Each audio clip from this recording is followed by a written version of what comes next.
Now, you might already know a bit about the exam. For example, that there are 4 separate papers: reading, writing, listening and speaking.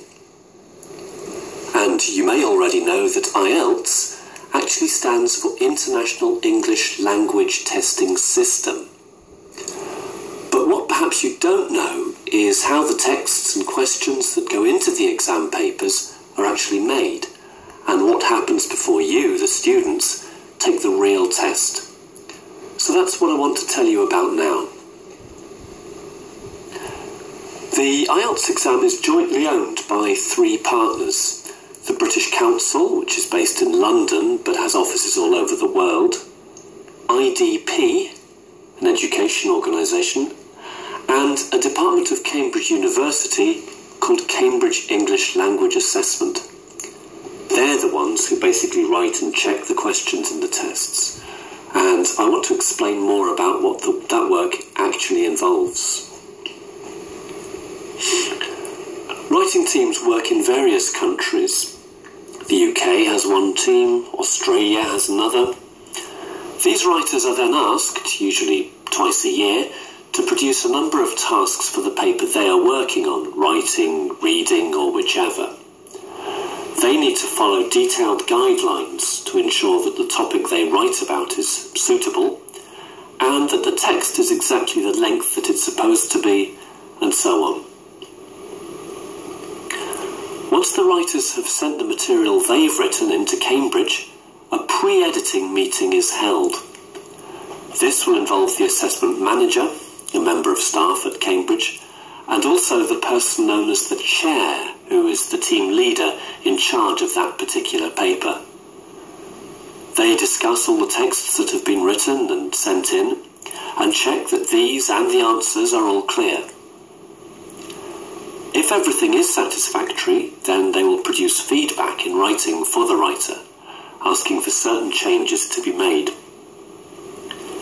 This is what happens in most cases, but there are occasions when there are too many problems with the task, and if it's difficult to see how it could be made to work, then the task actually gets rejected, although the writer will always be told exactly why this was the case.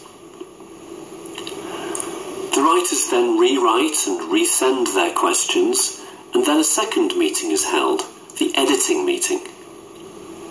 This has the purpose of getting the material ready, editing it, so it can be used in actual tests. And also, it's a way of making sure that everyone who writes the test gets regular training. The next stage is when the questions are used with actual students, but they're not the real IELTS tests yet. The tests need to be checked, and this is called pre-testing.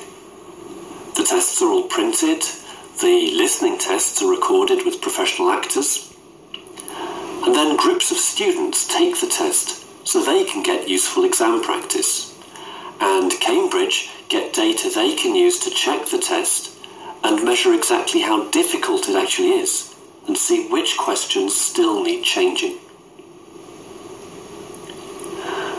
All the questions that have gone through these stages are then stored, and this is known as banking, and Cambridge English Language Assessment use software which they created themselves to record information about the task, such as the topic, the gender and accent in listening tasks, and so on. Now, when a student takes an IELTS test, the final score they get is a band, like 6.5 or 7, up to a maximum of 9. But the statistics people need to decide how many correct answers will get which IELTS band score, because that will be slightly different for each test. The information from the pre-tests is used for this in a process that's known as standards fixing.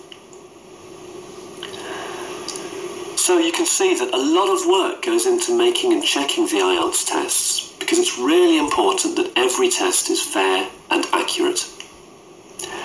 Anyway, I wish you all the best for your own preparation for the IELTS test.